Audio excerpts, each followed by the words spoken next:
And the one thing is that all of them were planning to go to Japan and helping out against the war against Shigaraki. I'm pretty sure that's the case. If I'm wrong, I apologize. But yeah, based on my memory, I'm pretty sure they were all planning to like go help. But there was a lot of paperwork and stuff to to go through.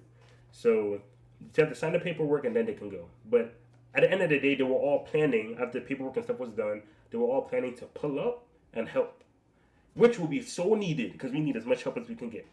And the storage trap was like, man, fuck the paperwork. I'm gonna go myself. And I'm like, damn. You know what I'm saying? Like, she's speaking like a Chad right now. She's just like, I don't need paperwork. I don't care about your laws. Y'all not gonna beat my ass. So I'm gonna pull up, handle business, and we good to go. So the way she's talking, I'm like, okay, maybe I can be confident she gonna do something because again, she's going against the plan. She's saying fuck the paperwork. Everyone else is waiting to get the paperwork done, then going.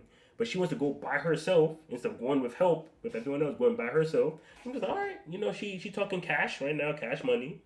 So she pulls up, and then we see her quirk, busted quirk. As expected, she's supposed to be number one global hero. Now that All Might's retired, she is the strongest character, or she should be, or a contender for it.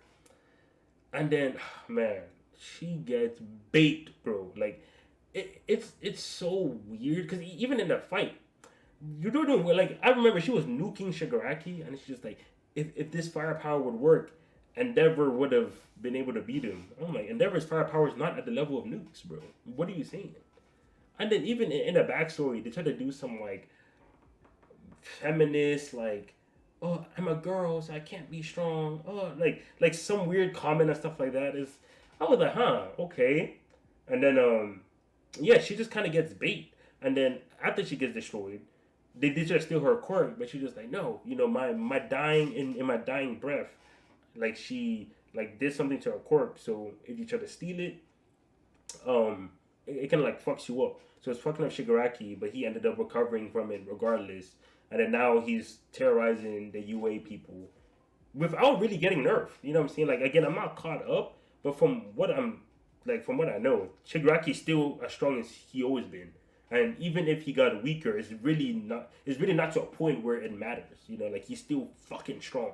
Like it's kind of insane. So looking at how strong Shigaraki is, I'm kind of looking at Star Trek like, okay, not only did you die, so we lost like this, like the global symbol now, but Shigaraki's not any weaker. Like you didn't nerf him because usually they were nerf him. Like she gave the UA more time, but the time she gave was a week. Like, like you get a week off from work, a week off from school. A week is such like a basic kind of like unit of time. Of course, it's a long while. 7 days is a long time, but in a fucking apocalypse, I don't think a week is much. Especially if the number one global hero is stalling for time, you would think maybe a month. But she stalled for a week. 7 fucking days was the best she could do. Like again, 7 days is a lot, but I was expecting like Hawks to give us 7 days or some shit. Star and Stripe give us 7 days. That's insane. And then on top of that, the worst thing Star and Stripe did was she basically made the other heroes not pull up. The heroes looked at, they were like, okay, Shigaraki strong as shit, but our number one hero, Star and Stripe, she's strong as shit too. So damn, she got fucked up. And then now they're looking like, you know what? Let's not go to Japan. Yeah, let's stay in the house. So now all the global heroes that would have came to help, they're all staying in the house. They're chilling. Staying in the house to protect their own country just in case Shigaraki comes there. Which is, I mean, it's kind of dumb, but we get it. So it's like, because you decided to like stop the paperwork and just go by yourself and get killed, now not only did we lose you, one of the strongest hero, but now no one else wants to pull up. So we technically lost all the global help we could have gotten just because of her actions. And again, Shigaraki didn't get nerfed. Like Shigaraki pre-Star and Stripe and post-Star and Stripe. What's the difference in power level? Nothing happened. All that happened was Shigaraki pretty much stayed the same, and we lost literally all our global help. Star and Stripe, we lost her, and all the everyone else, we lost them too. Like didn't die, but they're not coming to help. So it's like she literally just pulled up and made everything worse.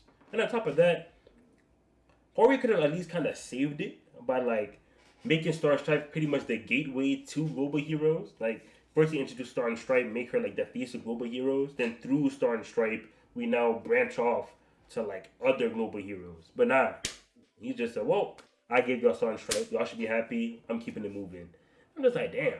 And again, it's not like global heroes not focusing on them ruins the story or yada yada yada. But it's still pretty fucking disappointing because it's in here. You know, like global heroes existed. You gave them names. You gave locations. You gave Star. You made Star and Stripe All My Disciple #1, and she died within like what 5 chapters, 6, 4. Man, like go easy, bruh.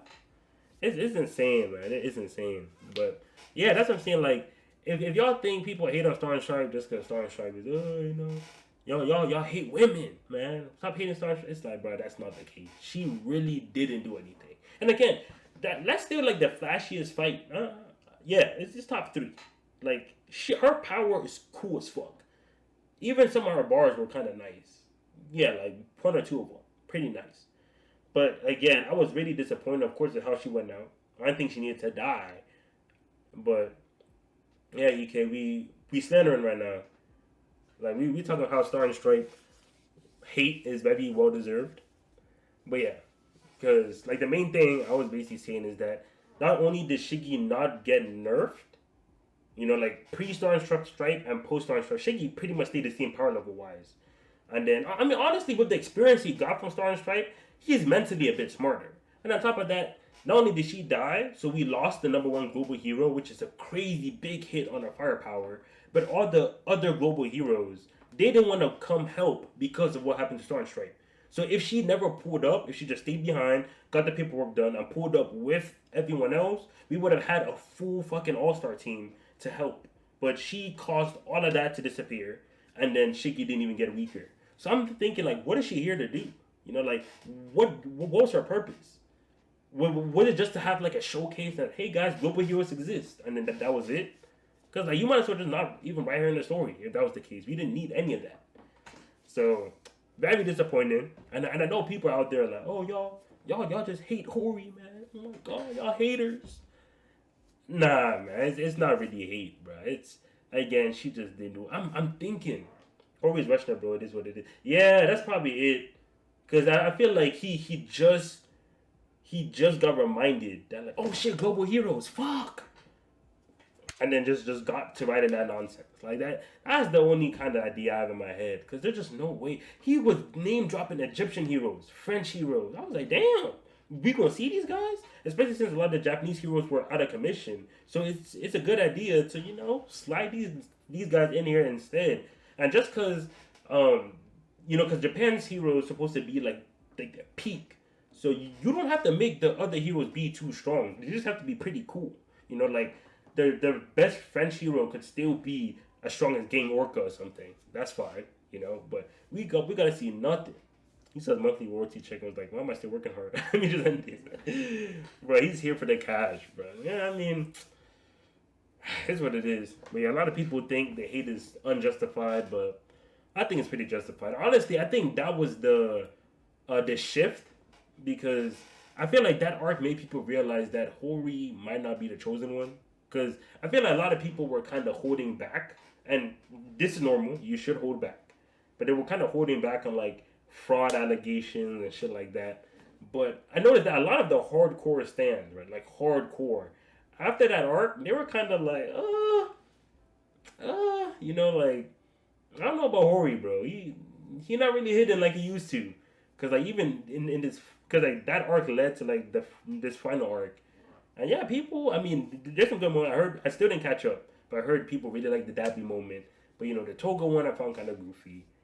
But yeah. So this was kind of like the beginning of the end. I would say when it comes to at least him being the champion Megahug. I've been seeing was the true. Yeah, you were right. We didn't listen to you, bro. EK the Prophet, bro. We didn't listen. But yeah, so. Yeah, overall, I think Star and Stripe was a disappointment. And again, it's not like she fucking ruined the series or something, but it's like, it was fair to expect better from her. And what we got was just like, it was just lazy. Like, it was such a bad showcase from like the #1. It's almost it was embarrassing reading it. Because like when reading it chapter by chapter was pretty hype. because I'm seeing flashy moves and I'm thinking she's gonna be great. But like after it's all said and done, I kind of look back. I'm like, you really ain't do anything. You honestly made things worse. You won our All Star lineup. And then you gonna flex like you're gonna do something. Didn't really do it. 1 week, like time gap isn't enough. Cause I feel like almost like he could do almost anything else but kill Stormstripe, and we can still get like a week. Maybe he can make AFO. Maybe the hideout was hidden in a way where it'll take like a week for AFO to like properly find it, or you can make up so many different scenarios to extend a week, but like instead you chose to kill Stormstripe, like all those Air Force lives dusted for no reason. Yeah, man. I keep in mind this was all like they were disobeying orders to lose. Like if you're gonna disobey orders, at least win. To do it to lose is just embarrassing, dog. But yeah, overall again, Sunstripe, I mean, it could have been better. It could have been way better. But here's what it is, can't win them all. Win some, lose some. But yeah, that's about it. So stop hating on people hating on Sunstripe. Her hate is justified. I don't think there's no overhating. It is justified. But yeah, that's about it. Thanks to y'all for watching, and check the description for all the links. Twitter's there, main channel link is there. Help support that. And you go support me on Patreon too for more videos. And yeah, that's about it. Thanks again for watching. I'm gonna catch y'all later. Peace.